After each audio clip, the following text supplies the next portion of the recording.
This is Kina Knisley with Team K Squared at Keller Williams, and this is Real Talk about real estate. And today I have Melissa Huk from San Diego, and we are really good friends. We've been friends for years. So thank you so much, Melissa, for joining us today. How are you?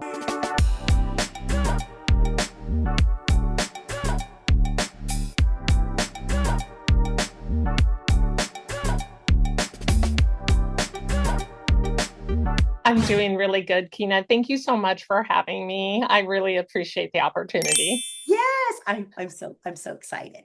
So, how are things in San Diego? How is your market going? Oh, it's going. We're seeing a lot of changes in our area, price points, things that are shifting.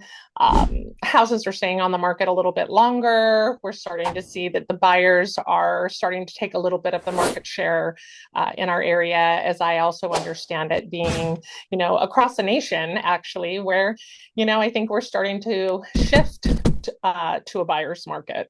We are too. Yeah. It's so Yeah. they do. They deserve it. They deserve a little bit of a market. They took a beating there for a couple of years. I totally agree with you. I really do. I totally agree with you. So how is what is your average price point in San Diego? So as of mid 2025, the average home value in San Diego County was approximately 961,000, reflecting basically a modest, I would say 0.9% increase over the past year. The median sold price here stands at about 878,000, which is up 2.7% from the previous year. With that median price per square footage, roughly about $565 per square foot. Yeah, that's about what we're seeing here too. Yeah. So who's moving to San Diego? I mean, who's coming? I'll tell you what's happening here is that we're seeing a lot of second homes, people who want to get out of things like Arizona or Texas or Florida, due to the weather during certain parts of the year. So because our weather is typically so beautiful year round, with very little rain. I mean, when we get it, we get it. But for the most part, they come here. People who are downsizing, second homes, college students, we're starting to see a huge increase in university students that are renting, buying, and coming to San Diego just because the weather and the excitement here is great. So now what about condos? Do you guys have a big condo market in San Diego? We do. We definitely do. But we do have a lot of, strict regulations coming from, operating Airbnbs and things like that are they're imposing some pretty heavy fines for things like that. So they're pretty much trying to crack down on that. We basic licenses are categorized here into tiers, with tier 4 being quote Mission Beach whole home. The applications currently there's like tier 1, tier 2, and 3 basically remain open, but the minimum of days that each of those tiers have are about 90 days. And typically a lot of condos or townhouse associations, a lot of the ones that are like grandfathered in along the beach side, they like face the beach, Ocean Beach, those homes were, purchased way back years and years and years and years ago. So they actually don't fall underneath this same guideline because they're already kind of grandfathered in to that. So, but we do have a lot of very reasonable priced condominiums and townhomes. We are supposed to actually provide reasonable housing in every neighborhood. So we're starting to see more and more of that. Yeah, affordable. What's affordable, to some may be, Yeah. out of reach for others. But a lot of people have this misconception that California is so expensive. Yes and no. There are plenty of areas in San Diego County where you can actually get a pretty decent house for under $7 about under 800,000. In some of the upcoming areas, there's just a lot to choose from. So if you find the right agent that knows the San Diego market like I do, I'm a native here, you really shouldn't have any problems navigating to Right. try to find the right home in the right area. Yeah. So Yeah. we're seeing a lot of with our condos and our townhomes, a lot of HOA increases due to master plan insurance policies. So are you guys getting hit with those increases in the Yes, everything. I mean, we're seeing an increase, Kina, in absolutely everything. Not only the HOA, Melloruses are being reassessed. And so where some of them are, we're close to getting paid off, they've added on those, additional assessments. We, in fact, had an HOA. I own 5 rental properties here in San Diego and Riverside. And we went from originally 295 and now we're up to, I think it was 675 now, and we were 495 a year and a half ago, and now we're up to 675. So we are definitely getting hit with some pretty, you know yeah, it's because the changes, especially for like our trash pickup, where it used to be free in some parts of the city, are no longer going to be free. So the HOA associations have to tack that on, right? They got to pay for it somewhere. So they're adding that into the HOA fees. So lots of changes happening.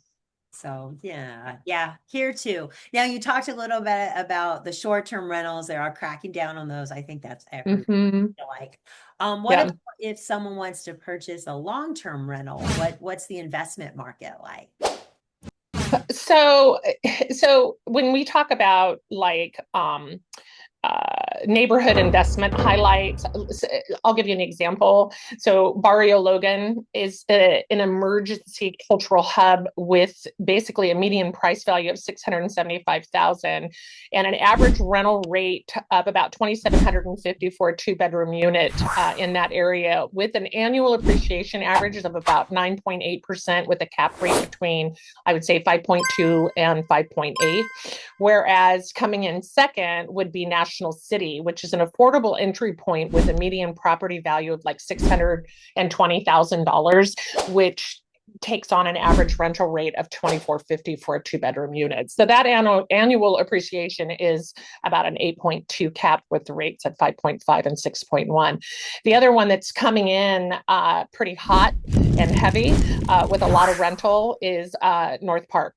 That is a very established neighborhood with a median property value of 915, with the average rental rates of 29.50 for a 2-bedroom unit. So, the annual appreciation rates, average for those in North Park, which are a little bit less, but actually on a good side, 7.3 cap rates up to 4.6 and 5.1. So Yeah, so those are, I mean, better cap rates than we can have here. We see between 2 and 4 here. yeah. So yeah, so now you do have a lot of military, so you do a lot of Oh, yes. which are my love. Yes. I do love Yes. fires. Yes.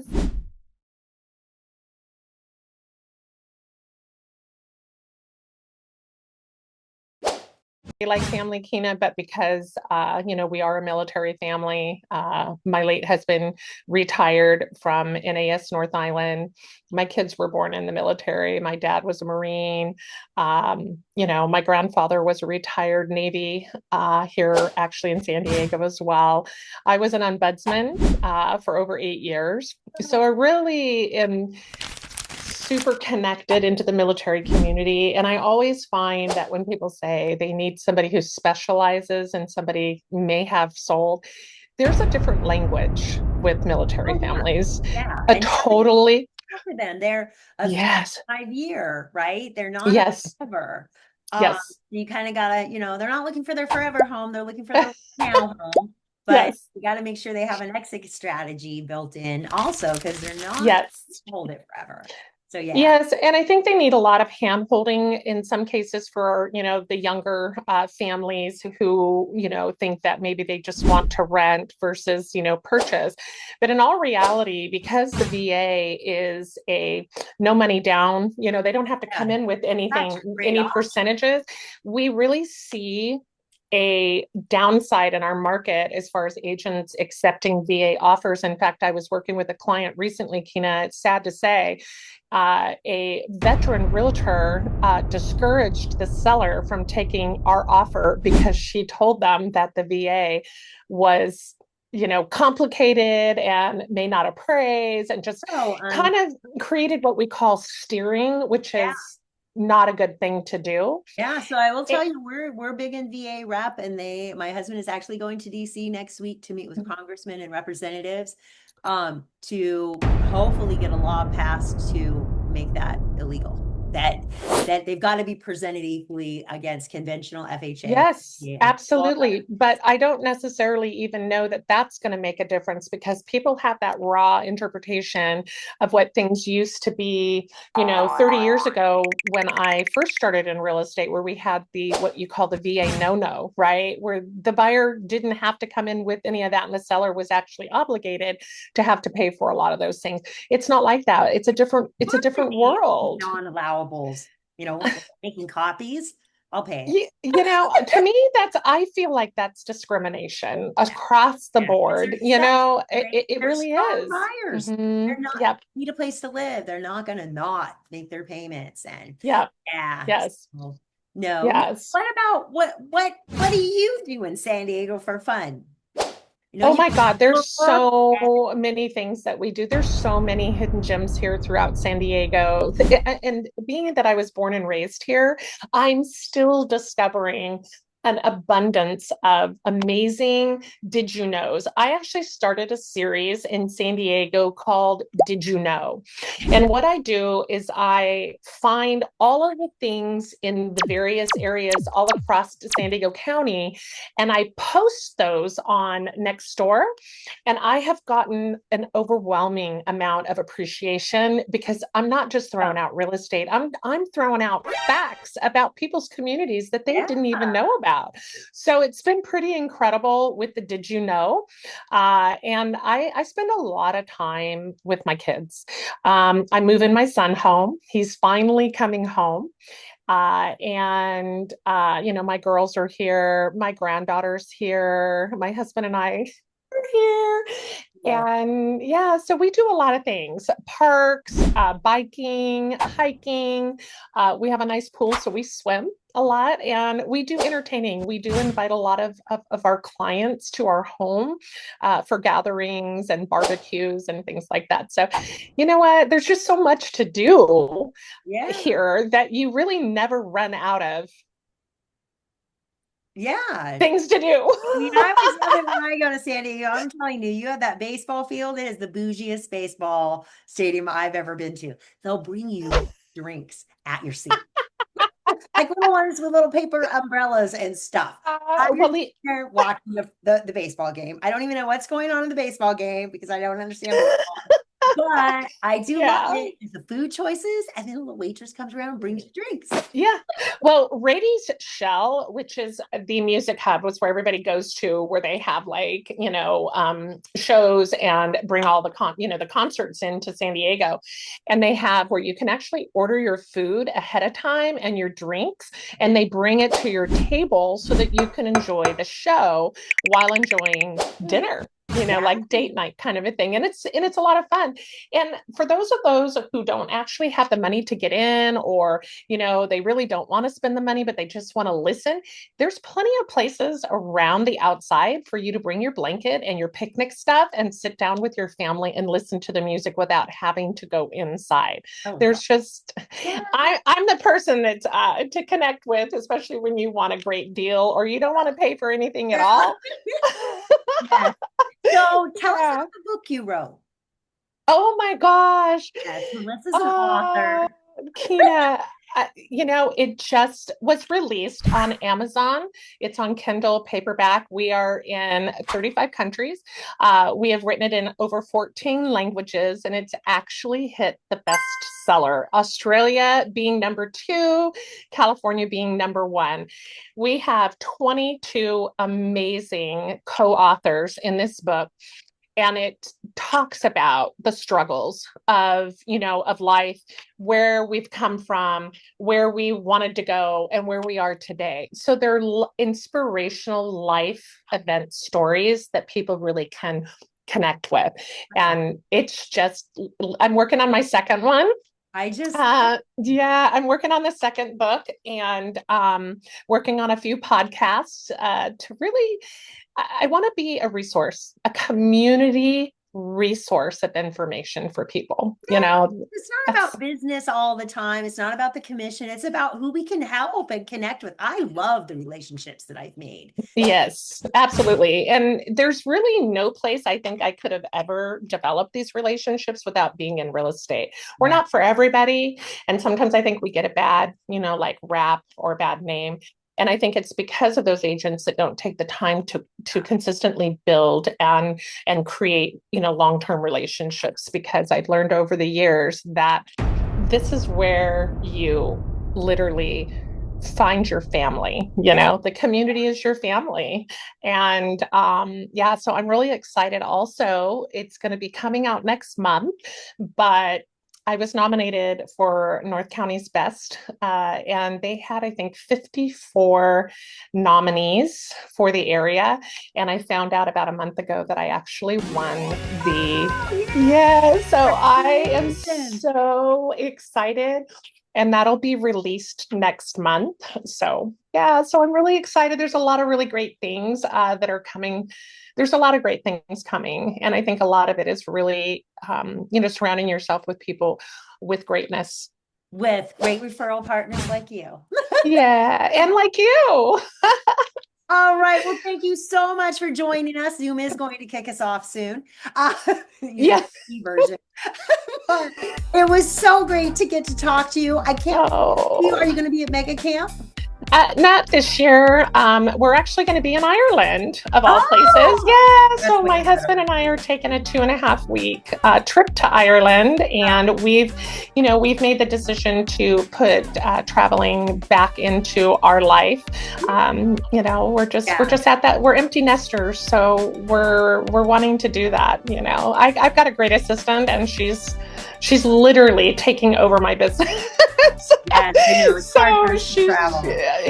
it is. But, Kina, thank you so much. And if anybody needs, help, we're here to help in any way that we can. I don't know how we can have people locate me, but if anybody is needing a real estate agent, totally connect you. If you want to buy, sell, or invest in San Diego, just let me know. Yes.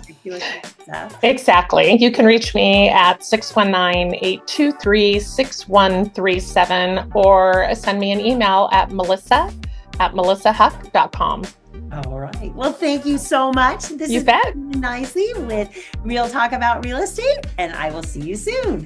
Thank you. Bye-bye.